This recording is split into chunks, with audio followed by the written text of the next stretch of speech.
ഞാൻ നിങ്ങൾക്ക് ഒരു മാങ്ങ തന്നു. നമ്മൾ ആ മാങ്ങ ലോകത്തിലെ ഏറ്റവും വലിയൊരു ലാബിൽ കൊണ്ടുപോയിട്ട് ടെസ്റ്റ് ചെയ്യാൻ പോവാണ്.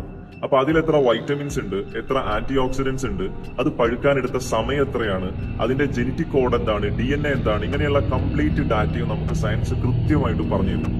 പക്ഷെ ആ മാങ്ങയുടെ ഉള്ളിലുള്ള ഓരോ മോളിക്കുലർ ലെവലും ഓരോ തന്മാത്രയും നമ്മൾ ടെസ്റ്റ് ചെയ്താൽ പോലും വർഷങ്ങൾക്ക് മുമ്പ് ആ മാങ്ങ ഉണ്ടായിട്ടുള്ള മാവ് നട്ടത് അത് ആര് നട്ടു എന്നോ അയാൾ അത് എന്തിനു നട്ടു എന്നോ സയൻസിന് പറഞ്ഞു തരാൻ കഴിയില്ല.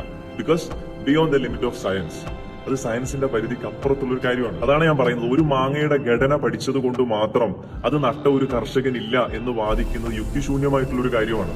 ഇതുപോലെ തന്നെയാണ് നമ്മുടെ പ്രപഞ്ചവും. ഇതിലെ ആറ്റങ്ങളെ കുറിച്ചിട്ടും ഗാലക്സികളെ കുറിച്ചിട്ടും ഒക്കെ പഠിക്കുന്നത് സയൻസ് ആണ്. ഈ എലമെന്റ്സ് പഠിച്ചതിന് ശേഷം ഈ ചേരുവകൾ വെച്ചിട്ട് ഇതിനൊരു സിദ്ധാവില്ല എന്ന് നമ്മൾ വാദിക്കുന്നത് യുക്തിയല്ല, അതൊരു ലോജിക്കൽ ഫാലസി അല്ലെങ്കിൽ ഇന്റലക്ച്വൽ ബ്ലൈൻഡ്നെസ്, ബുദ്ധിപരമായ അന്ധത എന്നൊക്കെ വേണമെങ്കിൽ നമുക്ക് വിളിക്കാം. മനസ്സിലായോ? ഞാൻ നിങ്ങൾക്ക് വേറൊരു പോയിന്റ് പറഞ്ഞുതരാം. ഒരു സിസ്റ്റം വർഷങ്ങളോളം കൃത്യമായിട്ട് ഓർഡറായിട്ട് നിലനിൽക്കണമെന്നുണ്ടെങ്കിൽ അത് നിയന്ത്രിക്കപ്പെടുന്നതായിരിക്കണം.